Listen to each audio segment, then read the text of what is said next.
കോഴിക്കോട് ചാത്തമംഗലം പഞ്ചായത്തിൽ വ്യാജരേഖ ചമച്ച കുടുംബശ്രീയുടെ പേരിൽ 20 ലക്ഷം രൂപ തട്ടിയെടുത്തുവെന്ന് പരാതി. യൂണിറ്റ് പ്രസിഡന്റും അംഗങ്ങളും അറിയാതെ മറ്റൊരാൾ പ്രസിഡന്റാണെന്ന വ്യാജരേഖ തയ്യാറാക്കി വായ്പയെടുത്തു എന്നാണ് പരാതി. തിരിച്ചടവ് മുടങ്ങിയതോടെയാണ് തട്ടിപ്പ് പുറത്തായത്.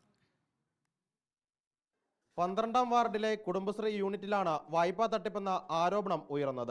11 അംഗങ്ങളുള്ള യൂണിറ്റിന്റെ പേരിലാണ് SBIയുടെ NIT ബ്രാഞ്ചിൽ നിന്ന് 20 ലക്ഷം രൂപ വായ്പയെടുത്തത്. കുടുംബശ്രീയിലെ ഒരംഗം പ്രസിഡന്റാണെന്ന വ്യാജേന മറ്റംഗങ്ങളുടെ ഒപ്പിട്ട് വായ്പയെടുത്തെന്നാണ് പരാതി. 4 അംഗങ്ങൾ കുന്നമംഗലം പോലീസിൽ പരാതി നൽകിയെങ്കിലും തുടരന്വേഷണവുമായി സഹകരിച്ചില്ല. ഇതോടെ യൂത്ത് കോൺഗ്രസ് പോലീസിൽ പരാതി നൽകി. CPM ഭരണസമിതിയുടെ അറിവോടെയാണ് തട്ടിപ്പെന്നാരോപിച്ച് യൂത്ത് കോൺഗ്രസ് പ്രതിഷേധിച്ചത് സംഘർഷത്തിനിടയാക്കി. പഞ്ചായത്ത് പ്രസിഡന്റിന്റെ നേതൃത്വത്തിൽ കുടുംബശ്രീ അംഗങ്ങൾ പ്രതിഷേധക്കാരെ തടഞ്ഞു.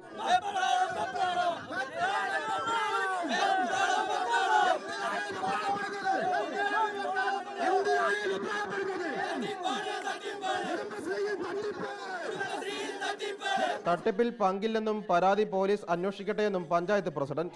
പുതിയാട് വാർഡിലെ പുഞ്ചിരി എന്ന് പറഞ്ഞ കുടുംബശ്രീൻ്റെ റാഷിദ എന്ന് പറഞ്ഞൊരു പെൺകുട്ടി, ആ പെൺകുട്ടി 20 ലക്ഷം റുപ്യ ലോൺ എടുത്തു.